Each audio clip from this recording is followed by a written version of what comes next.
नमस्कार, मी प्रियदर्शनी हिंगे तुम्हा सगळ्यांचं स्वागत करते मॅक्स वुमन मध्ये. मंत्रिमंडळामध्ये महिलांनी जी आहे तीही शपथ घेतलेली तुम्ही सगळ्यांनी बघितली असेल. महाराष्ट्रातनं रक्षा खडसे या महाराष्ट्राचं प्रतिनिधित्व तर करणारच आहे, पण महिलांचंही प्रतिनिधित्व त्या करणारच आहे. महाराष्ट्राबरोबरच इतर कुठल्या राज्यातील महिला ज्या आहेत त्या आता मोदी सरकारच्या मंत्रिमंडळामध्ये समाविष्ट होणार आहे, यावर आज आपण एक नजर टाकणार आहोत. तुम्हाला या सगळ्याबद्दल माहिती करून घेण्याआधी जर तुम्ही मॅक्स वुमनचा व्हिडिओ पहिल्यांदा बघत असाल तर मॅक्स वुमनला सबस्क्राईब करायला विसरू नका. कुठे म्हणजे काय, फेसबुक, ट्विटर, युट्यूब असं कुठेही तुम्ही सबस्क्राईब करू शकता. चल वळूया आपल्या महत्वाच्या मुद्द्यांकडे.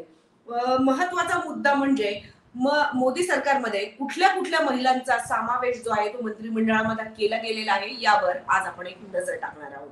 चला तर मग सुरुवातीलाच कुठल्या महिला आहेत तर निर्मला सीतारमण. निर्मला सीतारमण यांच्याबद्दल सांगायचं खरं तर फार काही सांगायला लागू नये. याचं कारण असं आहे की निर्मला सीतारमण ह्या दोनही टर्म मध्ये तशा कॉन्ट्रोवर्शियल महिला ज्या आहेत त्या ठरलेल्या आहेत असं आपल्याला सांगायला हरकत नाहीये. त्यांनी साधारणतः विविध प्रकारच्या कॉन्ट्रोवर्सीमध्ये स्वतः भाग घेतला. काही वेळा त्यांनी तो ओढूनही घेतल्याचं आपल्याला दिसून येत आहे. मात्र तुर्तास आपण जरा वेगळ्या मुद्द्यांवर बोलूया. सीतारमण या 2006 मध्ये भाजपमध्ये सामील झाल्या. 2010 मध्ये त्यांनी राष्ट्रीय प्रवक्ता म्हणून त्यांची नियुक्ती करण्यात आली आणि 2014 मध्ये सीतारमण या नरेंद्र मोदी यांच्या मंत्रिमंडळात आंध्र प्रदेशमधनं एक मंत्री म्हणून सामील झाल्या. पुढे आंध्र प्रदेश ते राज्यसभा सदस्यत्व या सगळ्या प्रवासादरम्यान आपण बघू शकतो की निर्मला सीतारमण या मोदी सरकारच्या तिसऱ्या टर्म मध्येही त्यांच्या सोबत सामील झालेले आहेत. निर्मला सीतारमण यांचा जन्म जो आहे तो 18 ऑगस्ट 1956 चा आहे आणि त्या तामिळनाडूच्या मदुराई इथनं झालेला आहे. तर आता आपण वळूयात आपल्या दुसऱ्या महिलांकडे. निर्मला सीतारमण यांच्या नंतर आपण बघू शकतो की मोदींच्या या सगळ्या सरकारी यात्रेमध्ये आता त्यांच्या बरोबर रक्षा खडसेही ज्या आहेत त्या भाग घेणारे. रक्षा खडसेंचं तशी पाहिजे तर त्यांची निवडणूकही कॉन्ट्रोवर्शियल होती. मोदी मंत्रिमंडळामध्ये त्यांचा समावेश जरी झालेला असला तरी त्या उच्च शिक्षित आहेत. बीएससी त्यांनी पास केलेला आहे आणि 37 वर्षीय असलेल्या रक्षा खडसे या भाजपमध्ये आहेत आणि त्याबरोबरीनं एकनाथ खडसे यांच्या त्या सूनही आहेत. खडसेंनी 26 त्यांचं वय जेव्हा 26 होतं तेव्हा त्या पहिल्यांदा ज्या आहेत त्यांनी निवडणूक लढवलेली होती आणि त्यांचे पती गेल्यानंतर त्यांनी ह्या निवडणुकीला सामोरं जाण्याचा निर्णय घेतला. मात्र असं जरी असलं तरी आपल्या पतीच्या निधनानंतर त्यांनी स्वतःला संपवण्याचा प्रयत्न केला गेलेला होता, जो खरं तर असफल ठरला आणि आज त्या एक सफल नेता म्हणून आपण त्यांना बघू शकतो. अशा पद्धतीने आपण बघतो की महिला ज्या आहेत कशा पद्धतीनं महिलांचा मंत्रिमंडळामध्ये निवडून महिला घेतल्या गेलेल्या आहेत असं आपण खरं तर बघू शकतो.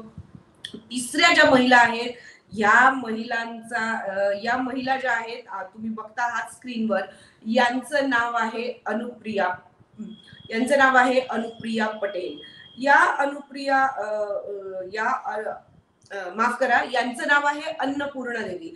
आता अन्नपूर्णा देवी या ज्या आहेत ह्या झारखंड मधल्या आहेत आणि झारखंड मधल्या कोडरमा इथनं त्या विजयी झालेल्या आहेत. या बरोबरीनं म्हणजे भाजपमध्ये येण्याआधी त्या आरजेडी मध्ये होत्या. त्यामुळे भाजपच्या त्या मूळ निवासी जरी नसल्या तरी आता त्या एक अतिशय महत्वपूर्ण असं पद जे आहे त्या भूषवणार आहे हे आपण समजावून घेतलं पाहिजे. पुढच्या ज्या सांसद आहेत, ज्या महिला सांसद आहेत त्यांच्यावर आता आपण एक नजर टाकूया. यांचं नाव आहे शोभा करंदाले. शोभा करंदाले ज्या आहेत त्या तिसऱ्यांदा लोकसभेमध्ये जिंकून आलेल्या आहेत आणि 57 वर्षाच्या या उच्च शिक्षित सांसद आहेत. त्या समाजशास्त्रामध्ये त्यांनी जे आहे ते MA केलेलं आहे. त्यामुळे आपण बघू शकतो की अतिशय महत्वाचं जे आहे की तुम्ही कुठल्या प्रकारच्या तुम्ही कुठल्या प्रकारच्या महिलांना समावेश करून घेतलाय हेही आपल्याला बघायला हवं. उच्च शिक्षित म्हणता येतील अशा सगळ्याच महिलांचा, सगळ्याच नाही पण मंत्रिमंडळातल्या महिला ज्या आहेत त्या उच्च शिक्षित असतील याकडे थोडीशी नजर टाकली आहे असं आपल्याला दिसून येतं. या आहेत शोभा करंदकले. आपण बघू शकतो की महिलांचं पार्टिसिपेशन जे आहे ते अतिशय महत्वाचं खरं तर समजलं जातं किंवा समजायला हरकत नाहीये आणि त्यासाठी अनेक राष्ट्रीय आणि आंतरराष्ट्रीय पातळीवरही प्रयत्न होताना आपल्याला दिसून येत आहेत. पुढच्या सांसद आहेत सावित्री ठाकूर. धार इथनं त्या निवडून आलेल्या आहेत. साधारणतः मध्य प्रदेश मधल्या आदिवासी त्यांचा जो विभाग जो आहे तो आदिवासी समजला जातो आणि तिथनं त्या निवडून आलेल्या आहे.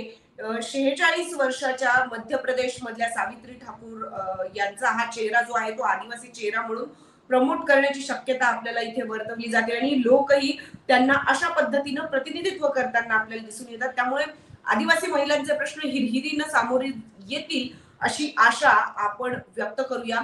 2014 मध्ये पहिल्यांदा त्यांनी निवडणूक जिंकली होती आणि 2024 मध्ये त्या पुन्हा एकदा बीजेपी मध्ये मंत्रिमंडळामध्ये त्यांचा समावेश झालेला आपल्याला दिसून येतो. 6व्या महिला ज्या आहेत त्या आहेत त्रिमूबेन. आता तुम्हाला नावावरूनच खरं तर लक्षात आलं असेल की बेन म्हणजे त्या कुठल्या असतील सांगा बरं, जरा गेस करा. मी थोडासा तुम्हाला एक वेळ देते की या त्रिमूबेन ज्या आहेत त्या कुठनं असतील याची तुम्ही एकदा चाचपणी करायला अगदीच हरकत नाहीये. अर्थात त्रिमूबेन ज्या आहेत त्या गुजरात मधल्या आहेत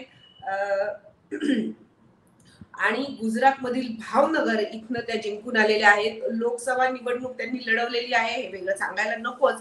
त्रिमूबेन यांचा जन्म 1966 मध्ये झालेला आहे आणि त्यांच्या पतीचं नाव हे जयंतीभाई होतं. यांनी स्वतः म्हणजे त्रिमूबेन यांनी विज्ञानामध्ये जी आहे ती डिग्री घेतलेली आहे आणि याबरोबर त्या एक शिक्षिकाही आहेत. अशा पद्धतीनं आपण बघू शकतो की या महिला ज्या आहेत त्या आता भारतीय अर्थात महिला तर आहेच त्याबरोबरीनं पुरुष यांचंही प्रतिनिधित्व मंत्रिमंडळामध्ये करणार आहे. उच्च शिक्षित म्हणता येतील अशा महिला मंत्र्यांचा समावेश जो आहे तो या मंत्रिमंडळामध्ये केलेला आपल्याला दिसून येतो. बिहार असेल, झारखंड असेल, मध्य प्रदेश असेल, महाराष्ट्र असेल आणि या बरोबरीनं अगदी आदिवासी चेहराही तोही महिलेचा आदिवासी चेहरा घेण्याचा प्रयत्न जो आहे तो मंत्रिमंडळामध्ये आपल्याला दिसून येतो. त्यामुळे आता आपण आशा व्यक्त करूया की येणाऱ्या काळामध्ये केंद्रामध्ये उद्योग असेल, आदिवासी असेल, या बरोबरीनं आपल्या तरुण महिला असतील आणि त्याबरोबर महिलांचे होणारे अत्याचार असतील या सगळ्याच प्रश्नांना वाचा जी आहे ती हिरहिरीनं फोडली जाईल. या महिला आता नक्की कुठलं मंत्रिपद सांभाळणार आहेत हे मात्र कळायला अजून थोडा अवकाश आहे. ती माहिती आम्ही तुमच्यापर्यंत नक्की घेऊन येऊच, पण तुर्तास इथेच थांबूया. तुम्हाला आणखीन महिलांबद्दल काय माहिती हवी आहे, अर्थात राजकीय महिलांबद्दलची अपडेट्स जे आहेत ते की आम्ही तुमच्यापर्यंत घेऊन येणारच आहोत, पण या बरोबरीनं महिलांचे इतर कुठले प्रश्न हे कव्हर केले जावेत ज्यावर अजून भाष्य केलं नाहीये तर त्यावर भाष्य केलं जावं असे प्रश्न तुम्ही जर आम्हाला निदर्शनास आणून दिले तर आम्ही ते सगळ्यांसमोर आणण्याचा प्रयत्न करूया. मात्र तुर्तास इथेच थांबूया. हा व्हिडिओ प्रपंच इथेच थांबूया.